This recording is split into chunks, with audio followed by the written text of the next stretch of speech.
నిజంగా ఏ ప్రతిపాదనతో నువ్వు కార్మికులను తగ్గిస్తావంటే, ప్రైవేట్ సంస్థలు అయితే 45 ఏళ్ళకే పెడతాయి, లేదంటే 50 ఏళ్ళ లోపు పెడతాయి మెడికల్ టెస్టులు. నేను 55 ఏళ్ళకి పెడుతున్నాను.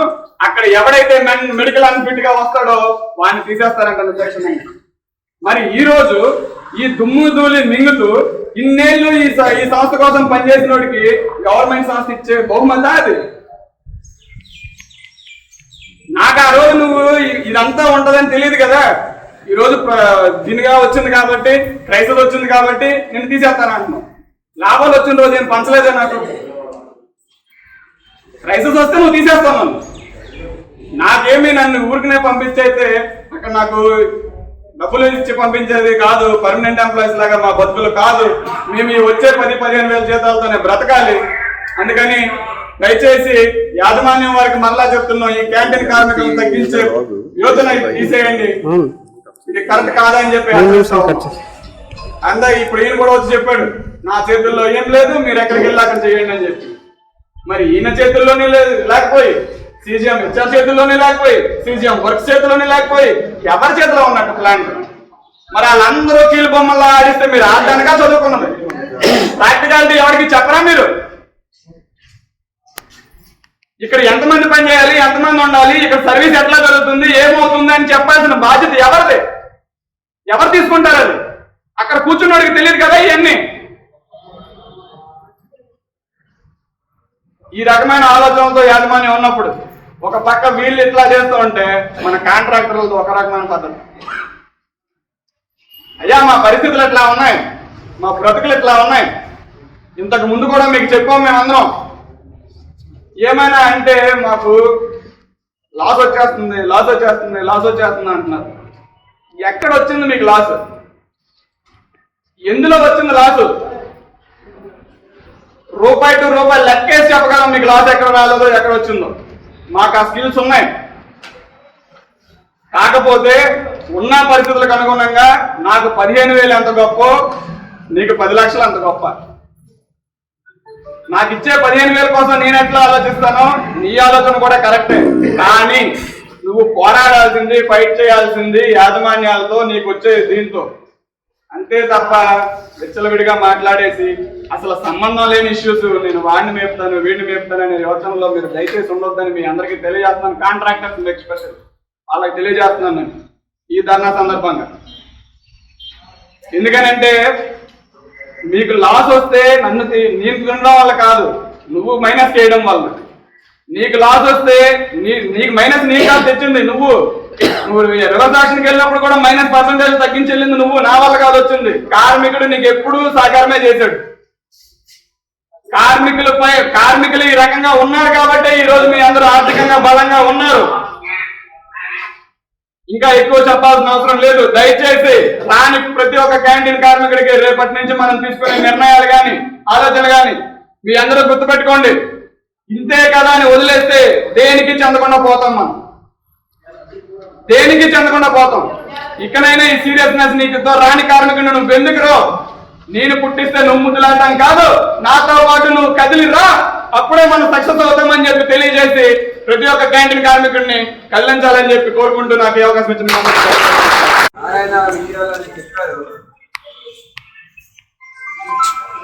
క్యాంటీన్ కొత్త మేనేజర్ వచ్చి చెప్పారు.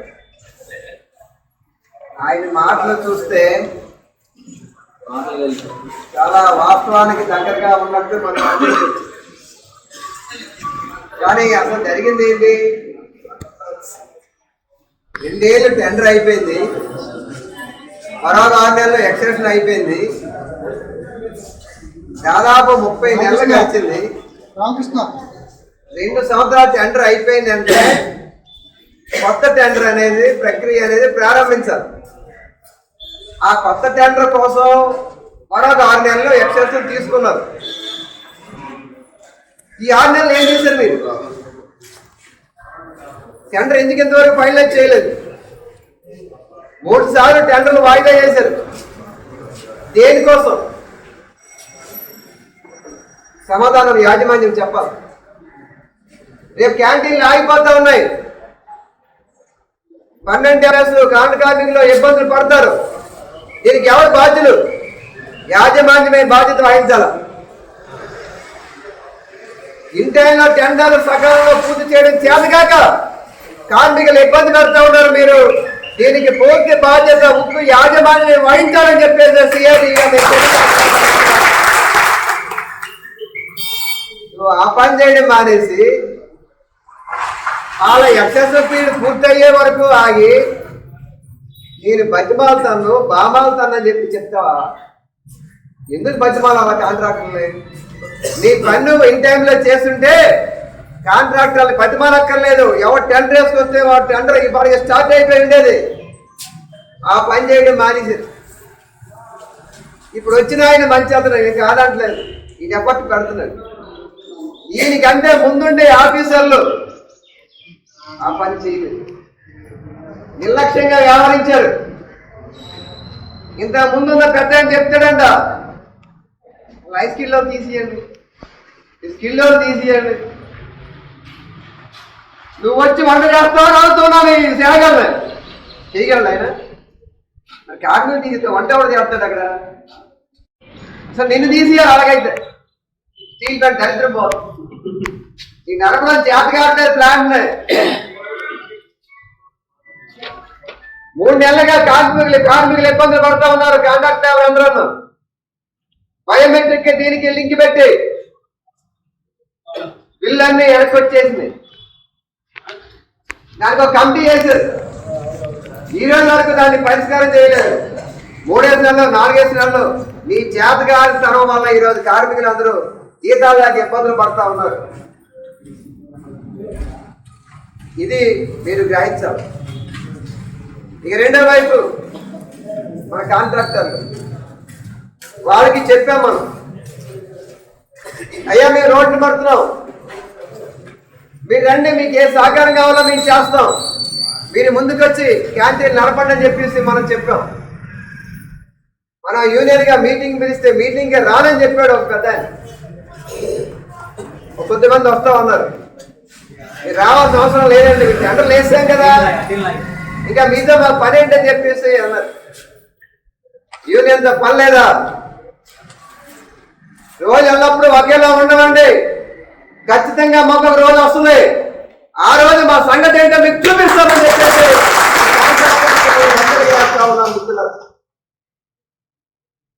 వాళ్ళు ఎందువల్ల మాట అన్నారు? మనలో ఉండే లోపాల వల్లే, మనలో ఉండే లోపాల వల్లే మన వాళ్ళు ఇలా శంకనెక్కుతున్నారు. అందుకే ధైర్యంగా వాళ్ళు మాట్లాడుతున్నారు. ఇది పోవాలి. ఈరోజు మనకి మిత్రుడు ఎవరో శత్రుడు ఎవరో మనకు తెలుస్తూ ఉంది. ఈ రోడ్డు పడుతూ ఉన్నారు, అయ్యో కార్మికులు అని చెప్పి జాలి దయ లేదు వాళ్ళకి. వాళ్ళ వ్యాపారం వాళ్ళకి కావాలి, లాభాలు వాళ్ళకి కావాలి. మనమేమి నష్టపోమని మనమేం చెప్పలేదు. కనీసం ఒక 2 నెలలు మీరు చేయండి, మీకు ఏం కావాలో మేము సాక్రిఫై చేస్తాం. మేము నువ్వు జీతాలు ఇవ్వకపోయినా పర్వాలేదు, మేము సంవత్సరాలు పెడతాం. మనకి కనికరం కాలేదు. కనీసం కూర్చుందాం, రండి మాట్లాడదాం. మీ మేనేజ్మెంట్తో మాట్లాడడం, వాళ్ళు కొన్ని విషయాలు చెప్పారు, మన ఇద్దరం షేర్ చేసుకుందామని చెప్పేసి అంటే మన దగ్గరికి రావడానికి కూడా ముందుకు రాని పరిస్థితి కొంతమంది కాంట్రాక్టర్లు చేశారు. ఈ విషయాలు మనం తెలుసుకోవాలి. అందుకని ఈరోజు మన ముందున్నటువంటి సమస్య ఇది యాజమాన్యంతో అటు ప్రభుత్వంతో పోట్లాడాల్సిన పరిస్థితి అనేది వచ్చింది. ఇప్పుడు 4 నెలలు ఎక్సైజ్ని అడుగుతూ ఉన్నారు. దేనికోసం అట? ఉన్న మ్యాన్ పవర్ని తగ్గిస్తారు. ఈ టెండర్లన్నీ మళ్ళీ క్యాన్సిల్ చేసి మళ్ళీ కొత్త టెండర్లు పిలిచి మ్యాన్ పవర్ తగ్గించేసి కొన్ని క్యాంటీన్లు మూసేసి మళ్ళీ టెండర్ పిలుస్తారు. ఈ 4 నెలలు టైం పడుతుంది. ఎందుకు ఆ పని చేయాలి? మరి ఈ పనే గత 6 నెలల్లో ఎందుకు చేయలేకపోయి? పర్మనెంట్ ఎంప్లాయీస్ అందరినీ ఆకలి బాధలకు గురి చేస్తావా? ఇది మేనేజ్మెంట్ ఆలోచించాలి. అందుకని ఈరోజు క్యాంటీన్లు రేపు 3వ తారీఖు నుండి మూతపడుతున్నాయంటే దానికి పూర్తి బాధ్యత ఉక్కు యాజమాన్యమే వహించాలని చెప్పేసి తెలియజేస్తా ఉన్నాం. రాబో రోజుల్లో మన తాలూకా ఉపాధి కోసం, అలాగే స్టీల్ ప్లాంట్ లో కాంట్రాక్ట్ కార్మికుల్ని 4,000 మందిని తీయాలంట. పర్మనెంట్ ఎంప్లాయీస్ ని మరో 3,000 మందిని తీయాలంట. వీళ్ళందరినీ తీసేసి ఏం చేస్తామండి? ఏ అదానికు అంబానీకు అందిస్తారు. జరుగుతున్న కుట్ర అదే. మ్యాన్ పవర్ తగ్గించేసి అప్పుడు ఉత్పత్తి పెంచి తక్కువ మంది మ్యాన్ పవర్ తో ఎక్కువ లాభాలు సంపాదించాలి, పెట్టుబడిదారులకి అప్పనంగా ఈ స్టీల్ ప్లాంట్ ని అప్పచెప్పాలి. ఇదే కేంద్ర బీజేపీ మోడీ తాలూకా ఎదుగుదల. ఇంత జరుగుతున్నా ఇక్కడ పాలకులు ఎవరు కూడా గట్టిగా మాట్లాడే పరిస్థితి లేదు. 3-4 నెలల జీతాలు లేవు, కార్మికులు తీసేస్తామన్నాడు. ఇవన్నీ టీడీపీకి తెలీదా? జనసేన పవన్ కళ్యాణ్ తెలీదా? వారు ఎందుకని మాట్లాడరు? మోడీతో నిలాఖత్ అయిపోయావా? నీ వైఖరి ఏంటి? స్టీల్ ప్లాంట్ లో కార్మికులందరూ ఇబ్బందులు పడతా ఉన్నారు, జీతాలు లేవు, ఉపాధి పోతా ఉంది, ఉత్పత్తి తగ్గించారు 3 ఏళ్ళుగా, రోజు రోజుకి దిగజారిపోతా ఉంది. 32 మంది ప్రాణాలు త్యాగం చేశారు. 56 గ్రామాల ప్రజలు తన భూములు ఇల్లు సర్వస్వం త్యాగం చేశారు. ఈ రోజు అన్న ఉపాధి రాకపోతుందని చెప్పేసి. మరి ఇవన్నీ మీకు తెలియవా? అందుకే మిత్రులారు, సిఐడిగా రేపు ఆదివారం కోరమనపాలెం నుండి పెదగంటేడు వరకు ఓ భారీ పాదయాత్ర అనేది మనం ఆదివారం చేపట్టడం జరిగింది. కొన్ని వేల మందితో ఆ కార్యక్రమం రేపు జరుగుతుంది. ఎందువల్లంటే బయట ప్రపంచానికి కూడా స్టీల్ ప్లాంట్లో జరుగుతున్న అన్యాయాన్ని ప్రధానికానికి తెలియజేయాలా. అలాగే ఇక్కడ పాలకులు ఎవరైతే 95,000 ఓట్ల మెజార్టీ వచ్చిన ఎమ్మెల్యే గారు మన పక్కనే ఉన్నారు. అయ్యా మీకు ఇంత మెజార్టీ ఇచ్చా, మమ్మల్ని కాపాడండి అని చెప్పేసి రేపు మనం ఆ రోడ్ల మీదకి వెళ్ళి చెప్పాల్సిన పరిస్థితి అనేది ఉన్నది. దానికోసమే ఈ కార్యక్రమం మనం తీసుకున్నాం. కాబట్టి ఆ కార్యక్రమంలో ప్రతి ఒక్కరూ ఆదివారం అనేసరికి మాకు కూడా భయమే. ఎందుకంటే రకరకాల పనులు ఉంటాయి, మన వాళ్ళకి రకరకాల ప్రార్థనలు ఉంటాయి. చేయి తప్పలేదు మామూలు టైంలో. కానీ ఉపాధి కొడుకు పట్టి టైం కూడా నీ ప్రార్థనలు నీ వంటలు అన్నీ చూసుకుంటానంటే ఇది పోయిన తర్వాత నువ్వు చేయగలిగింది ఏం లేదు. అప్పుడు అక్కడ చేసుకోవడం. అందుకని రేపు ఆదివారం ప్రతి ఒక్క కార్మికుడు ఉదయం 7 గంటకల్లా కూడుకోవాలి ఎంట వద్దకు వచ్చి లెటర్లు ఇస్తే సరే, ఇవ్వకపోతే రేపు 1వ తారీఖు తర్వాత ఎటు మనకు తప్పదు. ఖచ్చితంగా ఇప్పుడు ఆయన లాల్ గారు చెప్పారు, ఇక్కడ కాదు ఎక్కడ పెట్టండి అని. ఖచ్చితంగా 1వ తారీఖు తర్వాత ఎడ్మిన్ దగ్గర మేము కార్యక్రమం పెడతాం. మా సమస్య పరిష్కారం అయినంత వరకు కూడా మన పోరాటం కొనసాగిస్తామని చెప్పేసి తెలియజేస్తూ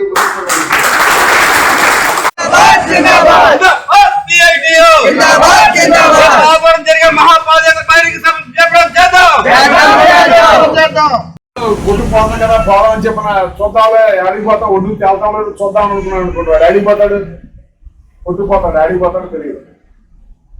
ఇప్పుడు మనకి పోరాడేదానికి ఆస్కారం ఉంది, పోరాడితే పరిష్కారానికి ఆస్కారం ఉంది. ఇప్పుడు పోరాడితే మనం ఖచ్చితంగా మన ఉపాధిని నిలబెట్టుకోవచ్చు, మన భవిష్యత్తుని నిలబెట్టుకోవచ్చు. మన ఇప్పుడు ఇక్కడ ఉన్న వాళ్ళు ఉన్నారంటే నీదే కాదు, మీ భార్య పిల్లలు మొత్తం కూడా ఈ స్టీల్ ప్లాంట్ మీద ఆధారపడి ఉన్నాయి. మన దీని మీద మన ఉపాధి మీద ఆధారపడి ఉన్నాం. అందరూ రోడ్లు పడతాం, అందరూ ప్రమాదంలో పడతాం. అందుకని దయచేసి మీరందరూ కూడా ఖచ్చితంగా రేపు 29వ తారీఖు వచ్చే ఆదివారం నాడు పెద్ద కార్యక్రమం తీసుకున్నాం. పూర్వపాలెం జంక్షన్ నుంచి పాదయాత్ర పెట్టాం, మహాపాదయాత్ర పెట్టాం. అది వడ్లపూడి లోపల నుంచి పాతగోదావరి జంక్షన్, అలాగే పెదగంట నుంచి పెదగంటలో సభ నిర్వహించి మనం మేనేజ్మెంట్ డిమాండ్ చేయాలని చెప్పి అనేది మనం కోరుతాం. దీంట్లో ప్రధానమైన డిమాండ్ ఒకటి, 100% స్టీల్ ప్లాంట్ ని నడపాలి. కాంట్రాక్ట్ కార్మికులకి ఎవరిని కూడా తీసేయడానికి లేదు. కాంట్రాక్ట్ కార్మికులకు ఉపాధిలో భద్రత కల్పించాలి. Welcome to our YouTube channel. Don't forget to like, subscribe and share the videos.